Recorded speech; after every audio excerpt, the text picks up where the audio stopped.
welcome back to The Breakfast Show. This morning with me, Wakwa. Now, our guest this morning is an expert on anger management. As Mr. Dina does, a motivational speaker, he's been counseling people on how to deal with stress, anger, and conflict resolution for the past 10 years. So, welcome to the show. Yes. How are you doing this morning? Fine, thank you. Good, great.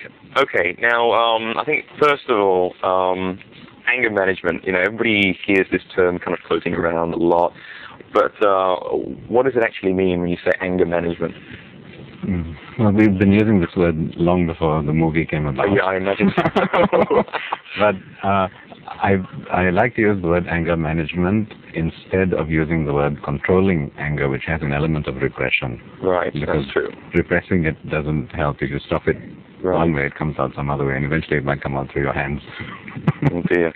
So when you say anger management, it doesn't mean that because you look like a really calm person, but you're probably like the pillar of but Not really. I was a very angry person. Oh really? That's why I got into this. Okay, but I assume when you say anger management, it's not about never being angry, is it? It's about if you feel angry, ways of dealing with it and kind of like... Yes, anger is a natural emotion, and it's ridiculous to think that you can live without it. But the point is that unbridled anger, uncontrolled anger, that is the problem. Right. We have a simple formula. Okay. You have a right to be angry, but you don't have a right to hurt anyone physically or emotionally. True. And so many times when people let themselves, lose themselves in the anger, they react in ways that they're going to regret afterwards. Yes. And understanding this psychological change that happens between being calm and being completely crazy and then being calm again, if we understand this model, then we can use this knowledge to handle the anger much better. Right. If I can paint an analogy, it's like a river having a dike or a dam. Okay. In case of a flood, it holds the water, Yeah. And when the water rises too much, we feel it. We all know, and we usually give a warning to the other person, hey, don't keep going on this line, I'm going to get angry. Right. Like the Hulk, you won't like me. Yes, true, yeah. So anyway, and then there's a sign, sometimes the dam wall begins to crack. Sometimes it breaks, and then the water floods over, and then later you mend the dam and bring it back. Right. But we have sometimes a tendency to keep allowing the dam to break too often. And eventually, with some people, they become like angerholics, and then there's no dam at all. So it's free flow from being normal to being angry, but they don't understand the psychological change that takes place when they're calm and when they're angry. Right. Okay. So before we actually get on to how to manage anger, what are some of the things that people because everybody, when they feel angry, they have different reactions to, how they get angry or what makes them angry. But what are some of the, psychological and physiological, things that you go through when you get angry? Okay. I think everyone knows what anger is. It's a natural thing. We could say when we are out of our constitution. Right. That we are not, everything is not calm and settled and functioning the way it should. Right. And actually when we lose our temper, we lose control of our thoughts, our speech, and our actions. Right. So the idea is that we have to figure out where this anger lies, which part of my psychic being or psychic body, and what are the different techniques that I could use to pull it back and prevent myself from jumping over the ledge. This is my opinion. Okay. We actually we're calm and we are upset. Right. And there's an in-between stage. That's where the problem can be solved. Right. That everybody knows when he's about to get angry, and when he tries to hold back for a little while, usually. Like, there's a count to 10 and take a deep breath. Yes, exactly, that sort of thing. There's so many things that could be done. Yeah. But if we do finally get angry, it's because we've decided to do it. Really? And we do it because we kind of enjoy it. Because once you're angry, there's no rules and regulations to hold you back. Then you can do anything you like. You can always say sorry later when you come down. True, yeah. So all those little things that you just want to say at that moment, you can actually let yourself say because you're using the excuse of... Excuse, exactly. It is an excuse. So we describe it in this way, that the anger is the product of the frustration of a desire. Wow. It's really deep. But think about it. If somebody didn't do something the way you wanted it or when you wanted it, and therefore you react. Yeah. If you didn't have that desire, you wouldn't have become angry. Now, when this person does the forbidden act, say it's your friend or your wife, she's not supposed to put the glass on the table, for example, and she's done it again. They say, how many times must I tell you? 10,000 times you keep, and then because of that, you become angry. It looks like a normal situation. Step 1, the person did the forbidden act. Step 2, I became angry. Yeah. And therefore, I logically say, because of you, my morning is spoiled. But what we say is that step 1 is the action which wasn't according to your desire was performed. And step 3 is that you became angry and then you started screaming and shouting or being nasty. But what was step 2? Letting yourself actually get riled up by the fact that so you could just say, never mind, take it off yourself, right? Is that what you're saying? Something like that. But to understand it more scientifically, it's step 1 of the action was done which you didn't like. Step 2, you lost control of your mind. And step 3, you became angry. Right. So the ability to control the mind is something that we all have, and we could develop it. Wow. Like if I ask you to just meditate on this plant for a few minutes, you fix your senses there, and eventually try and do something internally to still your mind so that you are now meditating or thinking about this plant. Okay. Now, how do you do that? You see, first, the senses are below the mind. They're a lower form of energy. All the information from the 5 senses goes to the mind. So then, when your senses are focused on the object that you wish to think of, it is your intellect, which is another part of the psychic body, which is above the mind, and the intellect dictates to the mind and tells it where to go and what to do. Okay. So you're doing it quite well. I've noticed. But can you imagine if you were in a total, absolute rage right now, and I asked you to do that? Yeah. You probably did. Or you might be thinking, I might take the flower pot and bang the person on the head. And there's a strong tendency when you're upset, and it's probably the only tendency to keep on dwelling on that particular sequence of actions that aggravated you. Yeah. So if you can, knowing that your mind is sandwiched between the intellect and the senses below, you can engage your senses in something like breathing, counting to 10, and engage your intellect thinking about something higher, then you have a chance to pull yourself out of it. Right. One thing that you need to do is that when we are upset, our memory fails. The intellect is dependent on memory. If you can't remember what your principles are, then at the moment when you are agitated, you won't be able to act according to it. So we give a very simple formula. We have a little poster that one could... Oh, wow. Okay. that one could... okay. It's a bit funny. Why don't you read it out? At the top, yeah. Okay. You may be angry. It's okay. We understand. It happens to the best of us. But must you be stupid on top of that? I like that. That is actually... Okay, and why do you have to be stupid? Because this is stupid. Read this. Surgeon General's warning. Anger can permanently damage your relationships. Take precautions. I like that, yes. This is the only result of words spoken in anger. True. It doesn't do anything productive, but it does destroy the relationship. Yeah. Right? And what's the last one? If you are angry, please be intelligent. Decide now that when it next happens, you'll shut up and excuse yourself.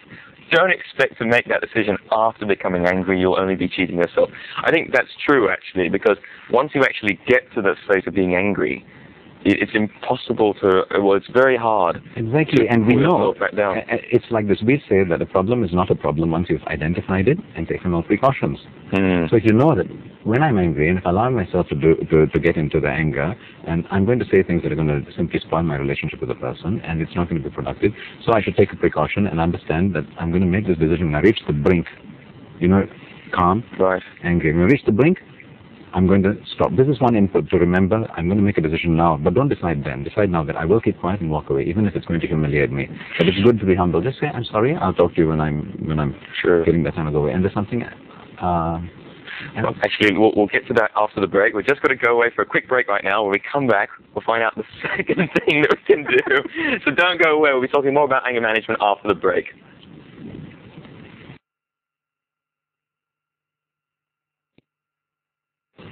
Welcome back to The Breakfast Show with me, Kwan. Now, I've been talking to Mr. Dina-Das, an anger management counselor. Now, he's been trying to get Malaysians to control and manage their anger for the past 10 years. Is that right? Wow, that's a long time to be working with angry people. Do you ever lose your patience with do you ever people, is it ever so hard to try and get people not to be angry that you get angry with them? I don't know.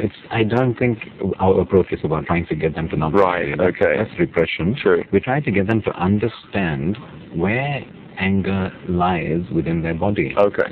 I'll give you a simple example. Imagine you're right now very angry. So Okay. you've lost it, okay? And if I ask you, how are you feeling? You might say, I am angry. But Sure.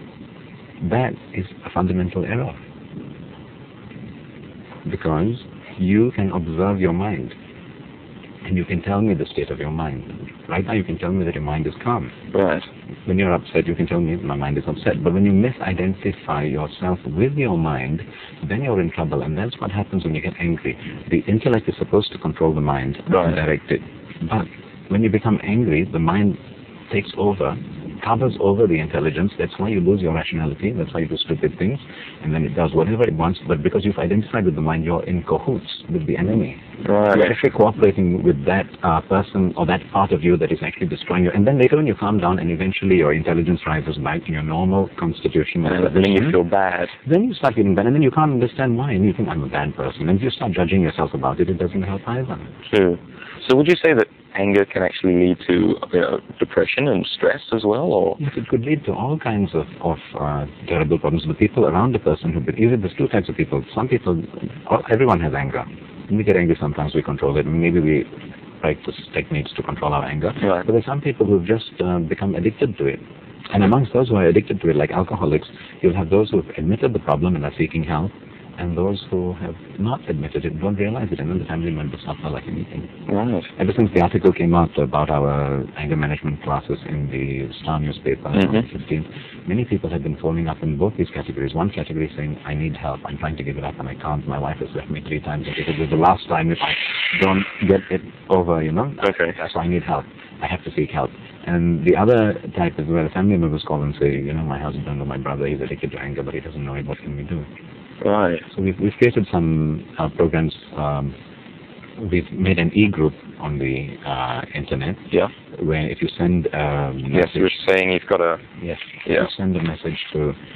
this is the web address. Okay, www.yahoogroups.com/groups/ hang on, let me just hold this up so we can have a look at this. Yes. So we're going to focus on that. Anger management. /anger MGT, yeah. And then, and what's the other one? You can actually send a blank email, is that right? Yes. You send it into the group, and within a few minutes, it will automatically send you back these PowerPoint presentations on anger management and conflict resolution in personal and working relationships. Wow. And we suggest that after understanding a little about anger, that anger sits in my mind, and if I want, I can try to control my mind. That's the beginning. If you don't, but if you misidentify with the mind, you can't begin to control it. True. And then on a personal basis, we are also doing this. We are having a free public talk where we will speak and present our anger management. Oh, right. It's the first Monday. First Monday of every month at the Safety Driving School, which is in front of just opposite the Asia Jaya LRT station. Right. Behind the Esso station. Right. And on the third Mondays of every month, we are actually going to create a little support group for meetings, for people who've asked for help. Right. So if you're trying to give up anger and I'm trying to give it up, let's meet, let's support each other and help. And we're also trying to get some help from Alcoholics Anonymous who are experienced in this line to guide us. Yeah, true. Wow.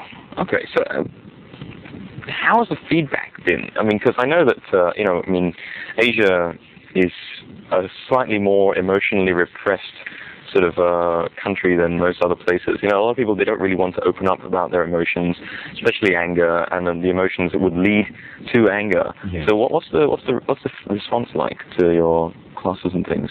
The response has been good. So far I've been doing it in a smaller scale, in little groups of people that I know. Right. But those who have taken it have responded very well. Ever since, of course, it's become a little high profile since the article appeared in the Star, and many people phoned up, and after getting the PowerPoint show, there was one gentleman who was 60 years old, and he called me twice. He said, I just want to thank you from the bottom of my heart. Wow. Because I never knew that I could control my mind. Because you misidentify with the mind while you're angry, you see, and understanding this flipping of the intellect and the mind when you come down, then it helps you to not be judgmental on yourself and just understand, no, I have to take precautions and make sure that I don't allow this slip-up to take place. Sure.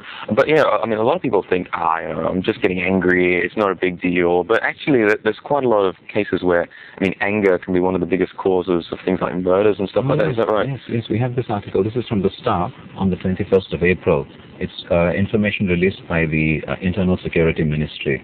And the spokesman says, There had been 20 murder cases resulting from arguments that went out of control just within the first 60 days of this year. So that's one murder every 3 days. And that's just from anger. And don't talk about people who may have broken somebody's arm or beaten him up or emotionally abused him. True. I'd like to take this concept one step further. Yeah, go ahead. Calming the anger is one thing. Don't shout, don't speak, don't do anything when you're angry. Separate yourself from the source of disturbance and at a quiet place punch a wall or write a nasty letter to the person and don't show it to him. There are many suggestions we give in our anger management slideshow. Okay. But that doesn't solve the problem because the hurt is inside. Pain may be inside. Anger may be inside. So you have to do the other thing, which is learn how to introspect and figure out where the root of your problem is. If I'm angry with my wife and I take it out on my staff, that's really unfair. True, because that's another problem too, isn't it? I mean, you can be angry about one thing, and then for the rest of the day, every other little thing will just really tip you off because you've already got that. Because you've gone into what we could call the mental platform, and you're riding on the chariot of your mind, thinking I am the mind. It's a roller coaster, because the intellect is not there. And it's very sublime, the change when it comes back and it goes. But if you start looking, you'll identify when it changes. Right. But you're not looking for it, like they say in surgery, the eye does not see what the mind does not know. True. Wow. So what are a few things we can actually do if we, I mean, let's say I get angry, and what can I do to try and, sort of control it? Simple things. When you're calm, when you're calm, download the PowerPoint shows that we created, all right? And then remember, when you're angry, sit down and go through the second slideshow, which is the one that's called Conflict Resolution in Personal and Working Relationships. Right. And how it works is this. I can give you a preview of it here. Okay. Ask yourself some questions. There's more to it than this, but this is one of the... First of all, isolate the relationships involved. Okay. For example, if you're fighting with your wife, and maybe you're temporarily separated, but you have a daughter. Okay. Don't spoil your relationship with the daughter just because you're having trouble with your wife. True. Okay. And now we have to ask ourselves, is there a relationship involved? Sometimes there's no relationship involved. Like road rage is a ridiculous case. You don't know the guy. He's a stranger. True. We have a slogan. We say, save your energy, fight with those people who really love you. And there's a reason for that. Yeah, that's true though, yeah. But it's something easier, isn't it, just to get angry with a stranger, especially in cars, because there's no face to get angry with, is that right? That's because it's an excuse. You haven't maintained your psychological health well enough, so it's like a pressure cooker and there's no valve, and then you keep bursting here and there, and it's very, very bad. It's a sign of many other things unresolved within your life. Okay. So now you have to ask yourself, whether a relationship is involved, then ask yourself, is it a working relationship, or is it a personal one, or is it both? Imagine it's your wife and you're both working in the same company. You could have a little more difficulty. That requires a lot of maturity. Sure, yeah. Now, how do you understand whether or not the relationship is mutual? Okay. You have to ask yourself some questions. First, ask yourself, do I respect that person? Okay. Do I care for that person? Okay. Do I want this relationship with the person? Do I want to establish it? Do I want to continue it? Or do I want to terminate it? Okay. These questions have nothing to do with the issue in front of you. The details of the problem are not relevant. Okay. Then you ask yourself the same set of questions for the other person. Does that person respect me? Does that person care for me? Does that person want this relationship with me, to establish it, to maintain it, or to terminate it? Having established that, then you have to seek commitment from that person to the relationship. And you should be equally committed as well. And this is where the root of the problem really is. People don't communicate and we have insecurity. True. Sometimes we hurt our loved one because we want to say, if they get hurt, that means they care for us. I'm sure there's a lot of couples out there who have probably never even dared to ask each other the questions on this one sheet. They do, up till the time they get married. And then they've got no time to talk. That's true, yeah. So we suggest you spend 1 hour once a week for a permanent meeting at a park outside your home, outside your office, say 7 o'clock to 8 o'clock every Wednesday at that park. Even if one party can't make it because of a meeting, it doesn't matter. Sit there and write a letter to him so that that time belongs to your relationship. And you should talk only about the relationship, not about any problem. Well, it's like that joke I've always heard, like, my wife and I have a fantastic marriage. Every week we take one night off, we go out for a nice dinner, candlelit, to have a nice conversation. I do it on Mondays, she does it on Wednesdays. Yeah, so I think you need to do the same day. That's the important thing, isn't it? Well, together. We have to communicate, because if you don't give time to it, even if it's once a month or once a week, but it's something to look forward to. And if something troubles you, you can write it in your diary and say, okay, I'll talk to him at that time. You don't have to blast him in front of your husband or your wife. Don't leave it all boiling up and then in one go, because so many sort of conflicts. Oh, and remember last week you didn't do, and it's 20 years of history comes up. Yeah, that's right. Okay. So now only if the answer is yes to both the questions, okay, then you have a mutual relationship. Okay. Then you can talk about solving the conflict. Right. If there's no mutual relationship, then there is no problem, in a sense. Why is this so? It is worth taking the trouble to resolve, because the fruit of that effort will be a stronger and healthier relationship. True. So because you want to be my friend and I want to be your friend, therefore it's worth us confronting each other to talk about the problem. But first the relationship is established. But supposing you don't give a damn whether I'm your friend or not, and I want to come and bring the thing and explain myself to you, then I'm wasting my time. So in that situation where there's no mutual relationship, then what we should do is go work on getting the pain out of your heart. Talk to a friend who cares about you, and blame yourself for having built up these false expectations from that person. Because why should you expect everybody to care for you like your best friend? True. And then what you do, you reorganize your feelings towards that person, understanding there's no mutual relationship. Then you shouldn't let that person have the joy of seeing you upset. Just keep it inside, let it out somewhere else where you need it. True. Wow. Okay. Actually, it's so difficult though, isn't it, to go unless you really live by that doctrine. When you're actually at the point, you have to really try and run through that. That's fine. Now I'll repeat the whole system that we're teaching you is, first of all, understand anger that sits in my mind. Let me at least keep quiet and let me not do anything damaging to my own self-respect or to the relationship. Keep quiet. Now somewhere else, start introspecting and working out. And if you go through this slideshow while you're upset, it will calm you down. It will separate everything and it will help your intelligence to come back on top. Wow. That's what it does. And then you can separate your thoughts from your feelings, acknowledge them. And you can write a nasty letter to the person if you want, but don't give it to him. Keep it for 3 days and don't think about it. And after 3 days, you review it and take all the anger out of it, and then see what is the issue really. Right. So you can learn to introspect. So this is an external tool that will help you to search within. And after a while, if you keep doing it with this function, after a while you'll be able to do it without, and you'll be able to observe and understand. Now my mind is taking control. Now my intellect is coming on top. Wow. So, I mean, everybody obviously, when they watched that movie, Anger Management, yes. Did you see the film, actually? I did when I was on a flight. Yes.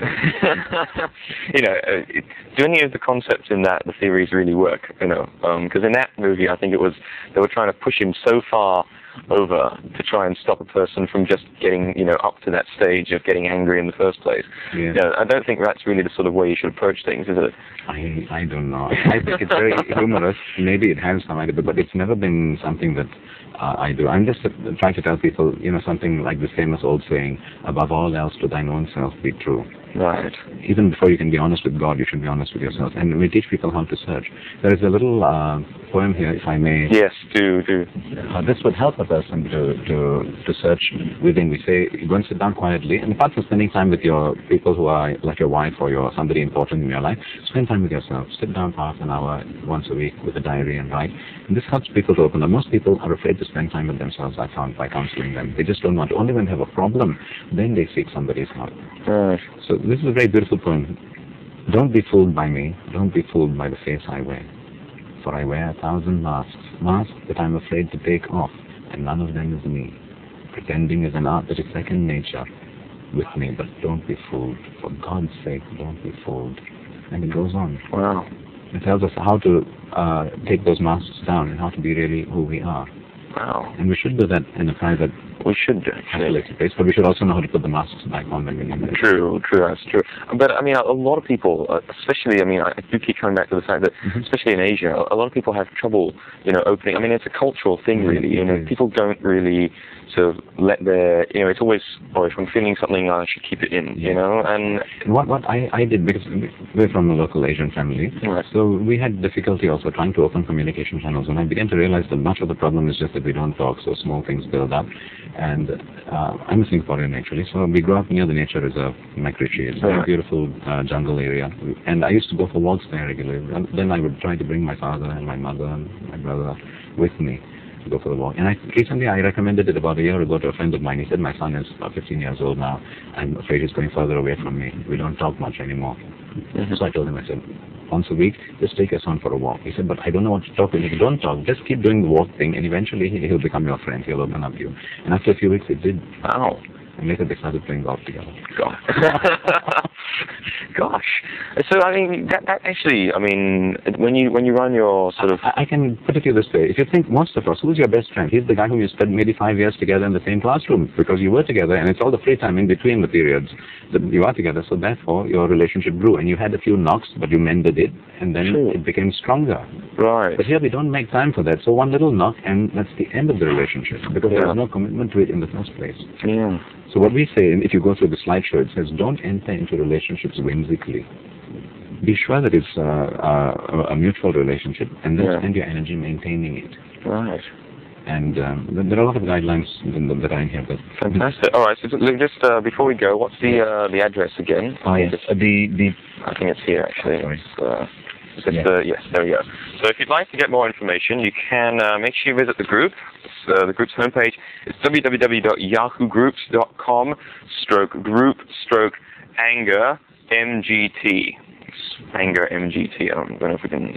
Anyway, and we'll put it up in the public lecture. We'll be doing a free public lecture presenting this entire presentation on the first Monday of every month, starting on 4th of July. That will be at the Safety Driving School opposite Asia Jaya LRT station. Okay, so that's the first Monday of every month. So when's the next one actually coming up? On the 4th of July. The 4th of July. 8 p.m. to 10 p.m. 10 to 10 p.m. Okay, and there is ample parking and all that kind of thing there, right? Because it's a driving school, so there's lots of space for parking. True, because otherwise I can imagine all the people going for anger management class who can't find parking, that might not be a good move. Yes. Those people, we'll recommend them to volunteer for the third Monday. Third Mondays we have a support group. Right, okay. Right, thank you so much for coming on the show this morning. Thank you very much. All right, and don't go away just yet. We'll be back with a whole lot more from The Breakfast Show.